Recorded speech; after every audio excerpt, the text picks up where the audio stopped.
सहनाववतु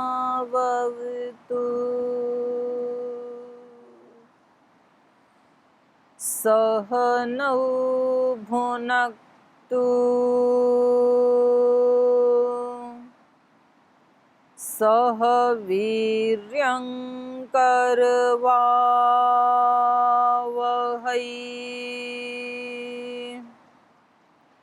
तेजस्विनावधीतमस्तु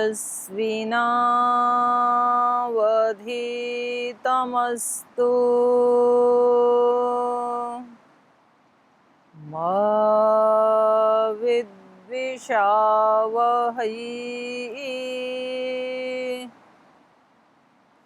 ॐ शान्ति शान्ति शान्तिः।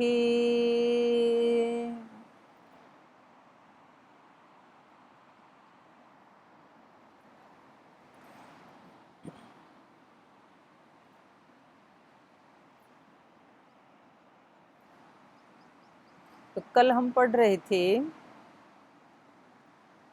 कि रामायण का पाठ एक बार करने से क्या लाभ होता है, 2 बार, 3 बार, 4 बार, इस प्रकार से 9 बार तक लेके गए थे। तो इन्होंने कल बताया था कि एक बार भी जो 9 दिन तक भक्ति भाव से इस रामायण के कथामृत का श्रवण करता है तो वो सब पापों से मुक्त हो जाता है। श्रवण मात्रेण सर्व पापैः विमुच्यते या प्रमुच्यते। यदि द्वयं कृतं तस्य पुंडरीक फलम लभेत, और यदि 2 बार करता है तो उसको पुंडरीक यज्ञ का लाभ हो जाता है। और जो जितेंद्रिय पुरुष इसका श्रवण करता है 2 बार, व्रतधारी तो श्रवणम यह कुर्यात् स जितेंद्रियः अश्वमेधस्य यज्ञस्य, ऐसा वो जितेंद्रिय मेधावी पुरुष अश्वमेध यज्ञ का फल प्राप्त कर लेता है। द्विगुणम फलम, दुगना। एक बार अश्वमेध यज्ञ करने से, श्री राम ने किया था ना अश्वमेध यज्ञ, तो उसमें अश्व की पूजा करके उसको छोड़ दिया जाता है, और जहाँ जहाँ तक वो अश्व जाता है तो जिन जिन राज्यों की सीमा में वो जाता है, अगर वो राजा उस घोड़े को पकड़ लेते हैं तो उनको उस छोड़ने वाले अश्वमेध यज्ञ करने वाले व्यक्ति के साथ युद्ध करना पड़ेगा। और यदि वो उनकी अधीनता को स्वीकार करते हैं तो वो घोड़े को प्रणाम करके और उनके पीछे चलने वाले जो सैनिक और उसके जो रक्षक हैं उनको भेंट आदि दे करके वो कहता है कि मुझे आपकी अधीनता स्वीकार है। तो पहले हमारे यहाँ चक्रवर्ती जो सम्राट बनते थे वो ऐसे ही अश्वमेध यज्ञ किया करते, और अश्वमेध यज्ञ करके अपने घोड़े को छोड़ देते थे। जहाँ तक वो घोड़ा जाएगा वहाँ तक उस राजा के राज्य की सीमा होगी। तो ऐसे युधिष्ठिर ने भी किया था, उन्होंने राजसूय यज्ञ किया था और इन्होंने अश्वमेध यज्ञ किया था। तो ये बड़े बड़े यज्ञ हैं, इनके फल भी वहाँ पर बताए गए हैं ब्राह्मण ग्रंथों में। चतुकृत्वः श्रुतं येन कथितं मुनिसत्तमा स लभेत परम पुण्यम अग्निष्टोमास्त संभवम।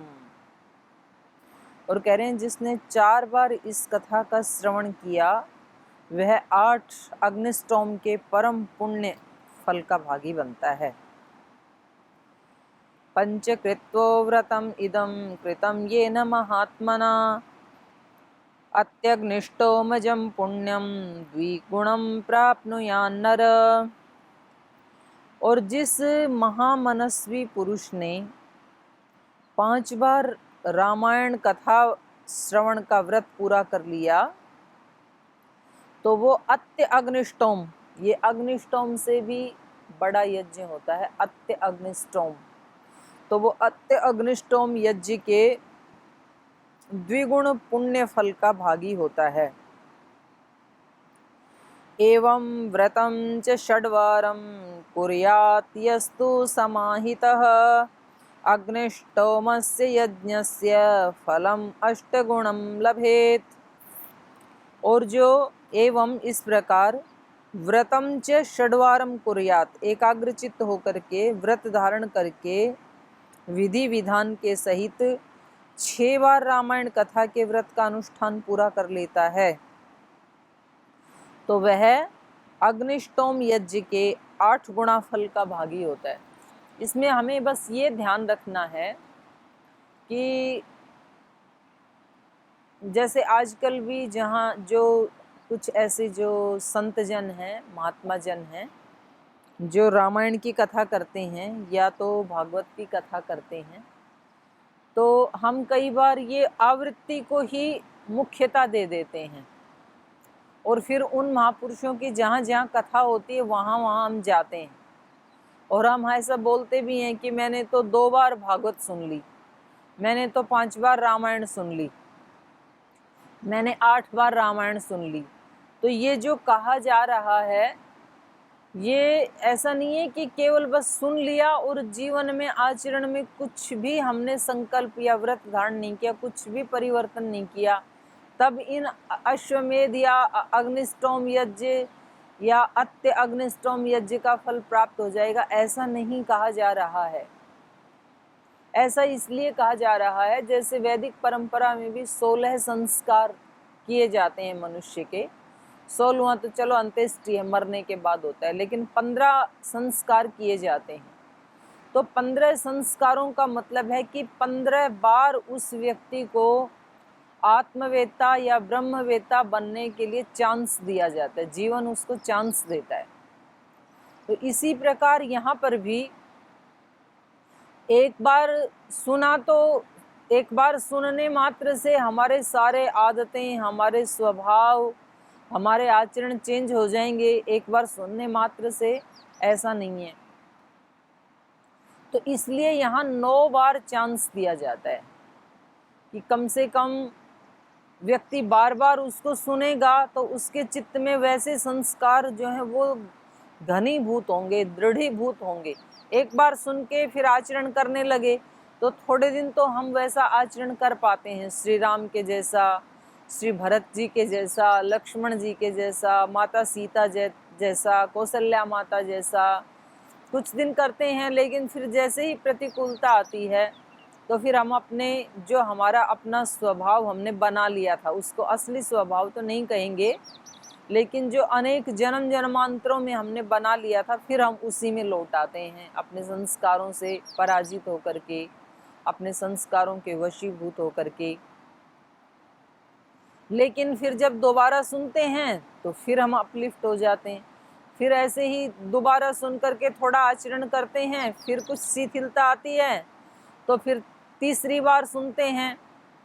तो इस प्रकार से यहाँ 9 बार सुनने से जो लाभ बताया है अश्वमेध का, अत्यग्निष्टोम का, तो ऐसा हमें समझना चाहिए। नारी व पुरुष कुर्यात् अष्टकृत्वो मुनीश्वराः नरमेधस्य यज्ञस्य फलं 5 गुणं लभेत। नारी व पुरुष कुर्यात्, हे मुनीश्वरों, क्योंकि ये कथा ऋषियों को सुनाई जा रही है, सूत जी सुना रहे हैं। नारी व पुरुष कुर्यात्, तो इस व्रत का पालन कोई पुरुष करे या नारी करे। नर मेधस्य यज्ञस्य फलम 5 गुणम लभेत, तो उसको नरमेध यज्ञ का 5 गुणा फल मिलता है। तो ये अश्वमेध से भी बड़ा अग्निष्टोम होता है, अग्निष्टोम से भी बड़ा नरमेध यज्ञ होता है। तो उस नरमेध यज्ञ करने से जो फल प्राप्त होता है उससे भी 5 गुणा फल ज्यादा रामायण का 8 बार जो ये पाठ सुनता है, माने 8 बार अपने आप को परिवर्तन करने के लिए जो प्रयास करता है, और 8 बार में तो मुझे लगता है कि काफ़ी ज़्यादा सुधार हो जाता है। जैसे कोई साइकिल चलाना सीखता है तो उसको कहा जाता है कि बार बार आप सीखो, तो जब वो 8-10 बार उस क्रिया को कर लेता है तो फिर उसको चलानी आ ही जाती है। कोई गाड़ी राइडिंग सीखता है तो एक दिन में नहीं सीखेगा, एक दिन में उसको पता चल जाता है, थोड़ा थोड़ा चलाना सीख लेता है। उसको ब्रेक का और रेस का, क्लिच का, पावर स्टेयरिंग का सब उसको थोड़ा ज्ञान हो जाता है। फिर उसको 8-10 दिन लगातार थोड़ा थोड़ा चलाने के लिए बोला जाता है। तो फिर ऐसे करते करते 15 दिन में उसकी एक क्षमता होती है कि फिर वो भीड़ में भी गाड़ी को ले जाने में सक्षम हो जाता है एकांत से। तो ऐसे ही जो 8 बार इसको पढ़ लेगा या सुन लेगा, कोई पुरुष हो या स्त्री हो, यहाँ पर नारी इसलिए कहना पड़ा कि कहीं ऊपर सारा जो वर्णन आ रहा है वो व्रतधारी या पुरुष ऐसे कहा जा रहा है, तो कहीं ऐसा ना हो कि कोई व्यक्ति ये सोच ले कि ये केवल पुरुषों के लिए ही कहा जा रहा है, इसलिए यहाँ पर नारी शब्द भी डाल दिया है। नरो वाप्यथ नारी वा नववारं समाचरेत् गोमेधसवजं पुण्यं स लभेत् त्रिगुणं नरः। नरो वा अपि अथ नारी वा, तो यहाँ भी वही बात कही जा रही है कि पुरुष हो चाहे कोई नारी हो, 9 बार जो इसका श्रवण कर लेता है और श्रवण करके वैसा आचरण कर लेता है, 9 बार, 9वीं बार में बेड़ा पार है। 9 ही ग्रह होते हैं और 9 तक ही अंक होते हैं, गिनती भी 9 तक ही होती है, उसके बाद तो फिर वही दोहराई जाती है। तो 9 का अंक सबसे बड़ा अंक माना जाता है। 1 से शुरू होता है, फिर 9 के बाद वो ही रिपीट होते रहते हैं। 10, 11, 12 जो हैं वो 1, 2 से ही जो हमने पढ़े थे वही रिपीट होते रहते हैं। तो 9 की बहुत बड़ी महिमा है। तो इसलिए यहाँ पर कहा कि जो 9 बार रामायण का पाठ सुन लेता है और ऐसे साथ साथ अपने आचरण में लाने का प्रयास भी करता है, तो ज़्यादा से ज़्यादा 9वीं बार में उसका बेड़ा पार हो जाता है। फिर रामायणं तु यः कुर्यात् शान्तात्मा प्रयतेन्द्रियः स याति परमानन्दं यत्र गत्वा न शोचति। रामायणः परो नित्यं गङ्गास्नानपरायणः धर्ममार्गप्रवक्तार मुक्ता एवं न संशयः। यतीनां ब्रह्मचारीणां प्रवीराणां च सत्तमाः नवाह्ना किल श्रोतव्या कथा रामायणस्य च। श्रुत्वा नरो रामकथाम् अतिदीप्तोऽतिभक्तितः ब्रह्मणा पदमासाद्य तत्रैव परिमोदते। तस्मात् शृणोध्वं विप्रेन्द्र रामायणकथामृतं श्रोतॄणां च परं श्राव्यं पवित्राणाम् अनुत्तमं दुःस्वप्ननाशनं धन्यं श्रोतव्यं च प्रयत्नतः। नरोऽत्र श्रद्धया युक्तः श्लोकार्धमेव च पठते मुच्यते सद्यो हि पातककोटिभिः। सतामेव प्रयोक्तव्यं गुह्यात् गुह्यतमं तु यत्। तो हम गंगा के किनारे बैठे हैं और यहाँ भी गंगा का ही वर्णन आ रहा है, तो कितनी अच्छी बात है। और आप भी अपने घर बैठे बैठे ही इसका गंगा दर्शन का और गंगा स्नान का लाभ उठा सकते हैं। तो ये कह रहे हैं रामायणम तु यह कुर्यात् शांतात्मा प्रयतेन्द्रियः। शांतात्मा, शांत चित्त, जिसका चित्त शांत है वो व्यक्ति रामायणम तु यह कुर्यात् शांतात्मा प्रयतेन्द्रिय। प्रयतेन्द्रिय मतलब प्रयास पूर्वक जीत लिया है जिन्होंने अपनी इंद्रियों को, अर्थात ये जो इंद्रियां हैं सहज रूप से नहीं जीती जाती हैं, इनको जीतने के लिए प्रयत्न करना पड़ता है। इसलिए कहा प्रयतेंद्रिय स याति परमानंदम। और जिसने अपनी इंद्रियों को जीत लिया वो परम आनंद को प्राप्त कर लेता है। हम परम आनंद के लिए ना ऐसे सोचते रहते हैं कि हम किस ऐसे गुरु के पास जाएं जो हमें आत्मा के ज्ञान के बारे में मतलब हमारा ज्ञान बढ़ा दे, परमात्मा का ज्ञान बता दे, जिसने स्वयं आत्मा का या परमात्मा का साक्षात्कार कर लिया है, किसी ऐसे गुरु के पास जाएं। तो हम बड़े बड़े फल के बारे में कल्पना करते रहते हैं कि जिससे हमें परम आनंद मिल जाए। उस परम आनंद को दिलाने वाला कोई व्यक्ति हमें कहीं मिल जाए तो हम उस व्यक्ति को ढूंढ निकालें।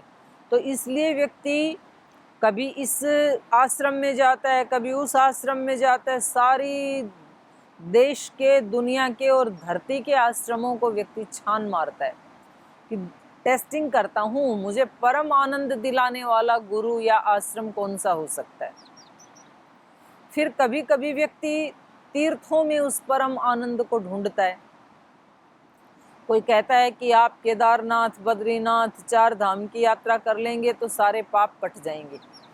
तो व्यक्ति उन पापों को काटने के लिए और उस परम आनंद को प्राप्त करने के लिए फिर ऐसी कठिन कठिन यात्राएं करता है जहाँ पर मतलब जाना भी खतरे से खाली नहीं है और जहाँ पे चढ़ना भी बहुत बहुत दुरूह होता है, तो वहाँ भी व्यक्ति चला जाता है। माने सब कुछ कर लेता है बाहर का और बस केवल वो एक काम नहीं करता है जो करना सबसे ज़रूरी है। क्योंकि ये कहते हैं कि जो अपने आप को जीत लेता है, कुर्यात शांतात्मा प्रयतेंद्रिय, 2 इन्होंने विशेषण लगाई। जो अपने आप को शांति में प्रतिष्ठित कर लेता है, और शांति कब मिलती है व्यक्ति को?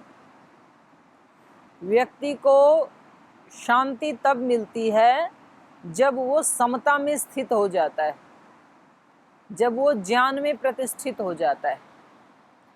गीता में भी एक श्लोक आया है, नहीं ज्ञानेन सदृशम पवित्रम इह विद्यते। यहाँ इस संसार में ज्ञान से पवित्र, ज्ञान से ज़्यादा सुखदायी और कोई वस्तु नहीं हो सकती है।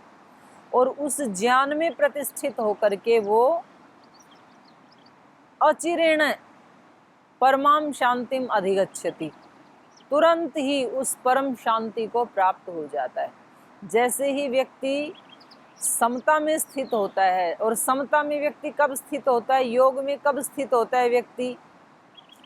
जब वो कामनाओं को जीत लेता है, जब उसके अंदर कोई भी कामना नहीं होती है ना, तब चित्त शांत होता है। जब तक कामनाएं हैं तब तक तो चित्त इधर उधर झुकता ही रहेगा। लेकिन जिस चित्त में कोई कामना ही नहीं रखी, सारी कामनाओं को ही हमने जीत लिया, तो अब वो चित्त हिलता डुलता नहीं है, अब वो समता में स्थित हो गया। और जो समता में स्थित चित्त हो गया वो चित्त ही शांत है। तो इसलिए यहाँ पर इन्होंने कहा शांत आत्मा प्रयतेंद्रिय, अपनी इंद्रियों को जीतना। तो एक दिन में तो ऐसा है नहीं कि हम किसी ऐसे गुरु के पास जाएंगे और वो हमारे सिर पे अपना वरद हस्त रख देंगे और बस हम जितेंद्रिय हो जाएंगे। ऐसा नहीं होता है। क्योंकि जिन गुरु के पास आप जा रहे हैं, जो गुरु जितेंद्रिय है, जो आत्मवेत्ता है, जिन्होंने अपने आप को जाना है या परमात्मा को जाना है, या जिन्होंने साधना में इतनी ऊंची शक्ति को प्राप्त किया है, उन्होंने भी ऐसे ही एक एक कदम करके, एक एक दिन साधना करके, एक एक अपने कर्म को सात्विक बना करके, ऐसे ही पुरुषार्थ करके उस स्थिति को प्राप्त किया है। तो इसलिए हमें महात्माओं के पास तो जाना चाहिए, लेकिन इस भावना से नहीं जाना चाहिए कि वो केवल हमें आशीर्वाद दे देंगे, कोई शक्तिपात कर देंगे और हम वैसा बन जाएंगे। ऐसा मानना ये बेईमानी है और ये चोरी भी है। हमें उनके पास इसलिए जाना चाहिए कि जिस प्रकार इन्होंने प्रयास करके अपने आप को विशुद्ध बनाया है, अपने आप को इन्होंने जाना है, अपनी इंद्रियों में इन्होंने विजय प्राप्त की है, ये इंद्रिय विजेता बने हैं, ऐसे ही इनकी भांति हम भी बने। तो इस रूप में हम उनका आशीर्वाद लेने के लिए, उनकी सद्भावनाएं और एक प्रेरणा लेने के लिए जाते हैं, तो उससे फिर जरूर हमारा लाभ होता है। तो कथा सुनने का भी यही अभिप्राय है, क्योंकि जो व्यक्ति कथा सुना रहा है, तो जिसने 1 बार 2 बार 10 बार 9 बार कथा सुनाई है, तो हर बार सुना करके उसने अपने जीवन का उत्थान किया है और आज वो जीवन के एक शिखर पे बैठा हुआ है। तो हम उस व्यक्ति के व्यक्तिगत जीवन से भी हमें प्रेरणा मिलती, इन शब्दों से तो प्रेरणा मिलती ही है, इसके साथ साथ जो व्यक्ति सुना रहा है उसने भी ऐसे धीरे धीरे वो इन सारे अंधेरी गलियों में से गुजर करके उस प्रकाश में पहुंचा है। सबको वैसे ही साधना करनी पड़ती है, इसमें कोई भगवान के घर में ऐसे कोई नहीं होता है कि ये कोई खास व्यक्ति है, ये आम व्यक्ति है। सब आत्मा समान है, वहाँ पे सभी आत्मा समान है और सभी आत्माएं महान हैं। कोई भी आत्मा ऊंचा नीचा नहीं है, कोई भी आत्मा की शक्ति कम ज़्यादा नहीं है। एक महान से महान ऋषि के शरीर में जो आत्मा है और जो उसकी शक्तियां हैं, वही शक्तियां एक साधारण से मजदूरी करने वाले व्यक्ति में भी, एक साधारण से गांव के अनपढ़ किसान में भी वही आत्मा है, वही शक्तियां हैं। बस एक ने उनको उद्बुद्ध कर लिया, अभिव्यक्त कर लिया है, एक की वो सोई पड़ी। तो कितनी भी कठिन से कठिन साधना, कठोर से कठोर साधना करके व्यक्ति आत्मा की शक्तियों को बढ़ा नहीं सकता है, और कितना भी नीचे से नीचे गिर के व्यक्ति आत्मा की शक्तियों को मिटा नहीं सकता है। आत्मा निर्लिप्त है, वो किसी चीज़ से ना बड़ी बनती है ना छोटी बनती है, वो एज इट इज़ रहती है। जो उसके गुण हैं वो उसमें वैसे के वैसे ही रहते हैं। हाँ, अभिव्यक्त कितना किया हमने, कुछ ज़्यादा अभिव्यक्त कर लेते हैं, कुछ कम कर लेते हैं, कुछ मीडियम रहते हैं, कुछ बिल्कुल ही नहीं करते, वो पशु जैसे ही रह जाता है, ऐसा जीवन भी हो जाता है।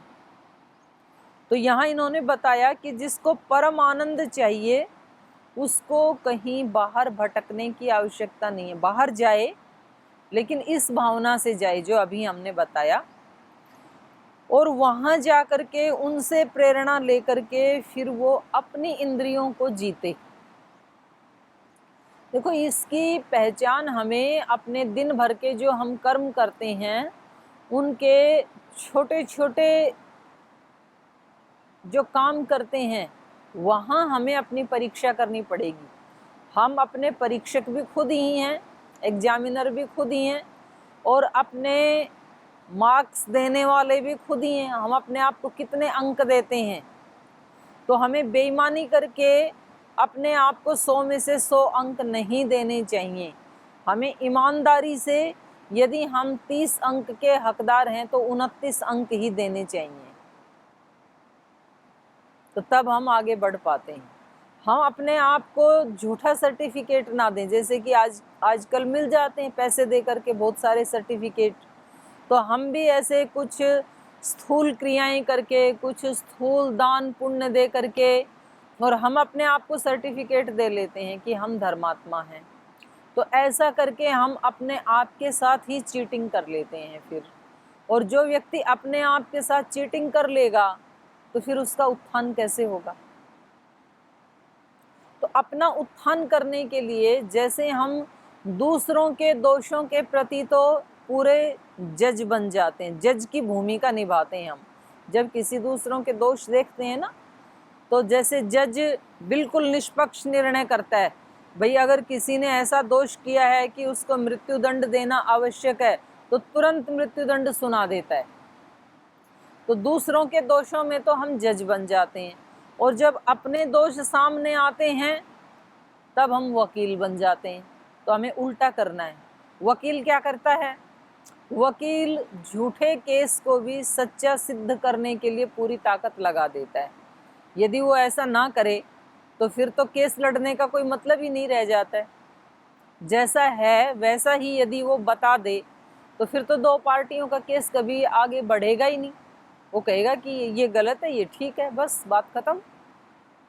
तो वो ऐसा करता नहीं है। लेकिन तो हमें अपने दोषों के बारे में तो जज बनना चाहिए। वहाँ पर जैसा है वैसा ही निर्णय अपनी आत्मा को सुनाना है।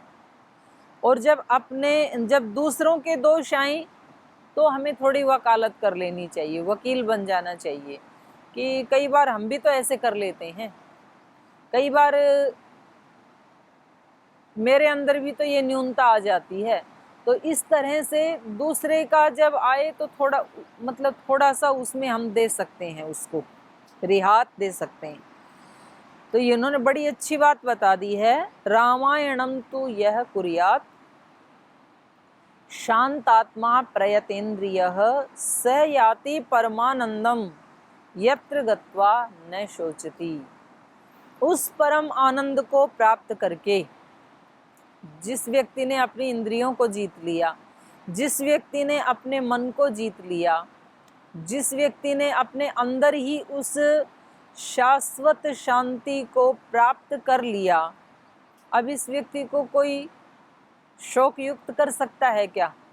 कोई शोक युक्त नहीं कर सकता इस व्यक्ति को। और यत्र गत्वा न शोचति, वो ही परम आनंद है, वो ही परम धाम है, वही मोक्ष है। तो इन्होंने बहुत ही स्पष्ट बता दिया है। लेकिन कई बार हम स्पष्ट चीज को भी बिल्कुल जो सामने स्थूल रूप में है उसको ना देख करके और जो नहीं दिख रहा है उसके बारे में उलझे रहते हैं। तो हमने ऐसे धीर पुरुषों से सुना, जैसे हमारे सामने आज का जीवन है, आज का दिन भगवान ने दिया है। अभी मेरे सामने भी सूर्य नारायण भगवान उदय हो गए हैं, तो आप सब की तरफ से भी मैं प्रणाम करती हूँ। हम सब के सामने रोजाना एक दिन आता है नया, हमें जीवन मिलता है सुबह। हम उस दिन का स्वागत ना करके आज सूर्योदय हो गया, आज पक्षी चहचहा रहे हैं, आज नदी बह रही है मेरे सामने, आज पुष्प खिल रहे हैं, ये मेरे ध्यान में नहीं आता है, इसको मैं नहीं देखती हूँ। और मुझे लगता है कि जब अब की बार गुरु पूर्णिमा आएगी, अब की बार दिवाली आएगी, अब की बार नवरात्र आएंगे, अब की बार हम वहाँ जाएंगे, फिर हम ऐसी पूजा करेंगे, फिर हम वहाँ ध्यान लगाएंगे, फिर हम वहाँ समाधि लगाएंगे, हम उस गुरु से मिलेंगे, आगे आगे का हम सोचते रहते हैं।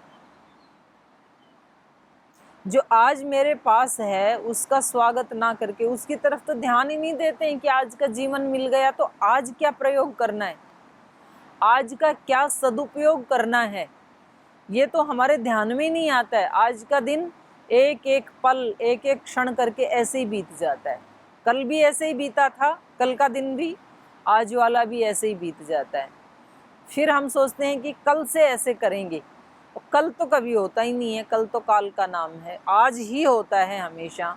तो जैसे हमने बीते हुए कल का दिन आज के नाम पे खराब कर दिया था, ऐसे ही हम आज का दिन कल के नाम पे बिता देते हैं। तो जब भी आज का दिन आता है हम उसको नहीं देखते हैं। और हमारे आसपास भगवान भी होते हैं, भगवत्ता भी होती है, बहुत सारे मौके भी होते हैं। तो जिसने आज के मौके का लाभ नहीं उठाया वो कल के मौके का लाभ उठा लेगा, इसकी क्या गारंटी है?